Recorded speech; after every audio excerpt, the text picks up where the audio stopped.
really disconnect again. Right. Oh well, I think I already approved this for this application, so it just directly added it to my calendar. But let me clear that approval first.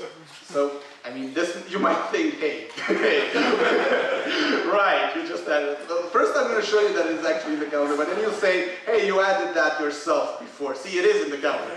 But we're going to do this again, just so you don't think there's any cheating going on here.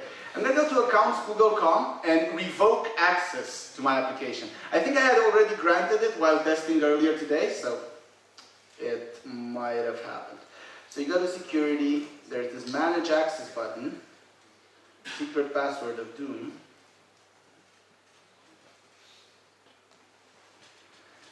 Okay, so see, there's this is the list of applications that have access to your account. See, it says Google Calendar. Yes, sure. No way, I don't like these people anymore. There you go. Now let's do this again. Okay, just refreshing. Still looks good. Click here. This time we should get a confirmation box. If we don't, then we just found an interesting way to access APIs.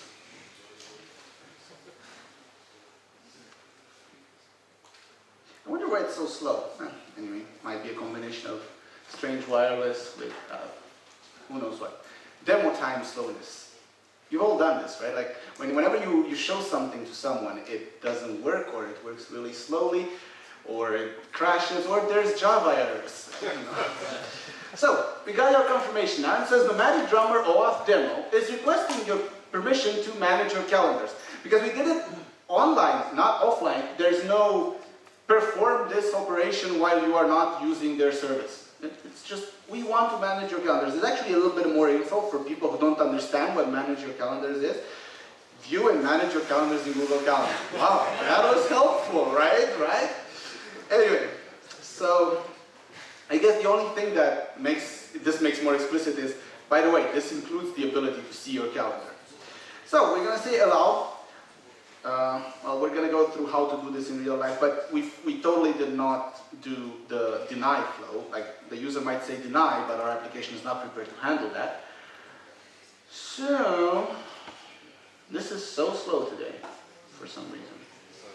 I was trying to kind of advertise that App Engine is fast. And that's not how it's supposed to happen, but anyway. As soon as this finishes, which will take, there you go. Justin Bieber added to my calendar. And you saw I deleted that earlier, so there's no tricks this time. We come back here, see it was deleted. We're just going to refresh it, go to agenda, and there it is. Justin Bieber in my calendar. Woo! Okay. I'm gonna let you ask questions. Just a couple of things first. One, do not do this at home, right? I mean, do this at home actually, but just for your experiments and prototypes. If you're doing any real production work, I strongly recommend you use a library that does this. Hopefully this helped you understand how it works, and if you want to try out more things, go ahead and do some prototypes and play with it. It's not that hard. You've seen how much code I had to write to do this. But if you're actually doing production code, there's amazing libraries out there that will do all of this for you perfectly and actually do it securely. Some of what we've done today is actually not very secure. You want to use probably, if you're doing Google APIs, there's something called Google Client Libraries, and they're available for a bunch of platforms and languages, like for Java and for JavaScript and for Android and for iOS and a lot of other platforms. And they do both the API access, like they help you insert this in the calendar, for instance, and they also do the authentication part. They handle everything for you. There's also a bunch of open source libraries for doing OAuth, and again, they will handle everything for you. It's a lot easier to do that way, and it's, as with most things in security, writing your own is not a good idea. Okay, there's a lot of other topics we could talk about, but there's no more time. So questions? Let's see. Oh, come on, guys. Come on, I know it's morning, but come on. Yes. I was using Cloud9. It's a web-based editor for code. The nice thing about it is it also has a terminal, so I could actually go ahead and deploy this application from it. Yeah. Cool. Other questions? I mean, it can also be about, not necessarily about auth, anything you've seen that you want to know. You want to ask more about. Yes? Maybe let's say that... I'll just repeat the questions, okay? Okay. Let's say in the secret exchange for access tokens scenario, let's say that some web plugin in your browser captures the secret and is faster than your code to get the access token. Is there... Okay. So I guess the question is recorded, right? So I don't have to repeat it. So the way this works is we get, so you're saying there's some sort of browser plugin on the user's browser that captures that initial authorization code and tries to use it. Well, that code in Google servers is tied to our client ID because it is our client ID that initially requested it, right? So Google remembers that. So it will not accept exchanging the code unless you can also provide the client secret, which is secret, right? So if you, when we made the first request, we told, no, not this, we told Google this ID, right? We told we are this client. Okay. Google will only accept exchanging this for the real token if you provide this secret. And this, again, is like a password and you should totally keep it secret, and if somebody has found out what your client ID secret is, go ahead and delete this client and create a new one.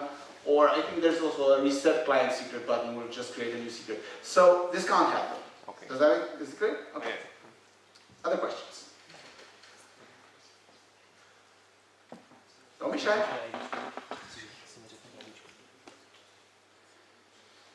Okay. Well, good. If that's it, I think we have 2 more minutes. I can use it to talk a little bit about how you would do the other side of this coin. So what you've seen today was how to do an OAuth client, right? This is how to connect to a service that allows OAuth access. There's also the other side of the coin, which is how to implement a service that allows people to access it via OAuth. And this, at least on App Engine, I strongly recommend you try this, is very simple on App Engine. It is very simple. You have something called OAuth user service, or I think OAuth service. The point is, there's this one method that will tell you which user is currently accessing your website via OAuth. And Google will do all the authentication for you. It will do all the dialogue, because normally if you're doing the server side of this, you need to do the confirmation box and everything, right? So, but Google will do all of this for you. It will use the exact same infrastructure that Google uses, but it will be a separate scope that represents your application. So it's very easy. It is literally, I was trying to do this in the demo, but there wasn't enough time to do all of it live. It is literally something like 10 lines of code to enable your API to be accessed by OAuth.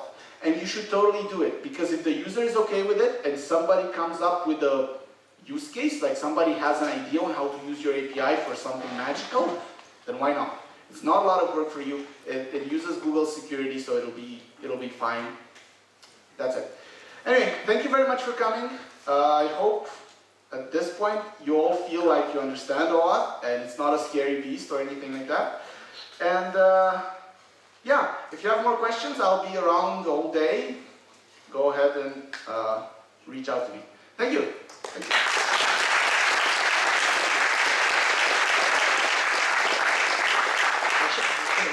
Yeah. Thank you for your talk. Thank you. And here is a special gift from us. Is gingerbread. Gingerbread.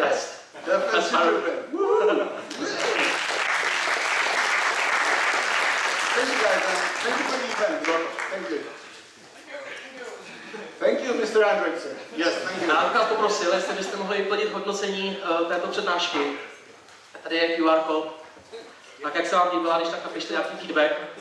A to pak může předat dál.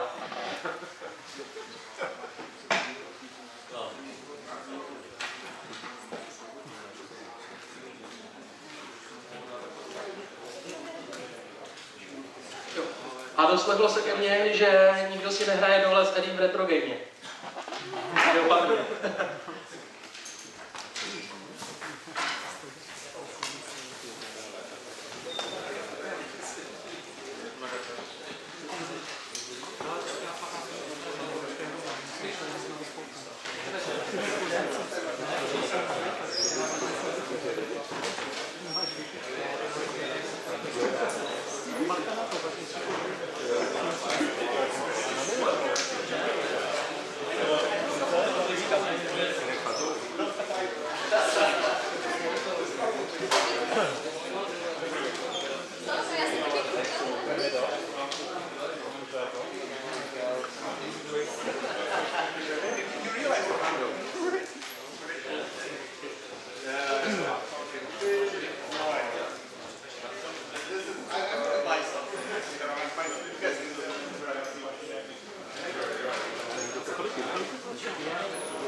Thank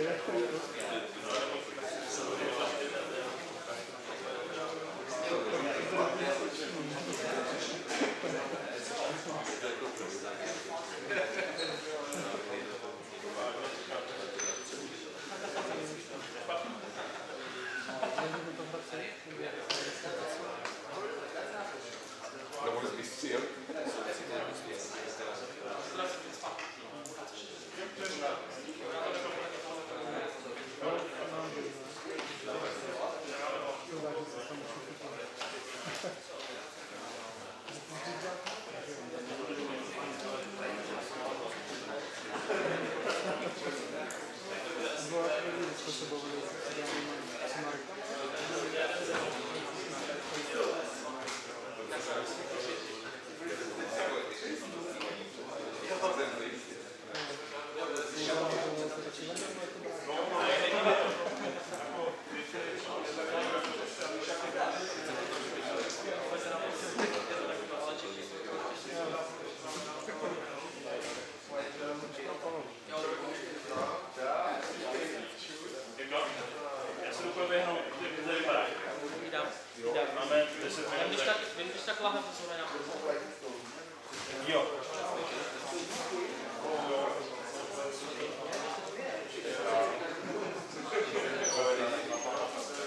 To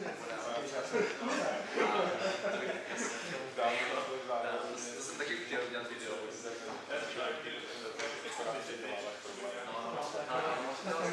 Tak